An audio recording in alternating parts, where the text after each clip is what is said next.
రియాన్షన్ తీసుకుని అయితే Nehru zoological park వచ్చేసాము. వాడికి యానిమల్స్ అంటే చాలా ఇష్టం. వీడియో ఫన్ ఉంటుంది. లాస్ట్ వరకు చూసి నచ్చితే లైక్ చేసి ఛానల్ సబ్స్క్రైబ్ చేయండి.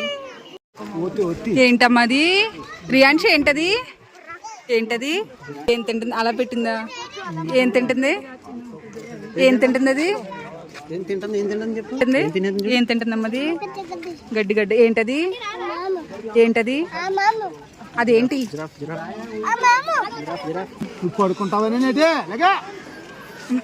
ఆడు చూడాలి అడిగి రాయిదీనా రాజీ చూడు కింద చూస్తాను. రాజీ రాజీ పిలు పిలు. ఏంటి ఏమైంది రియాన్షి? ఏమైంది?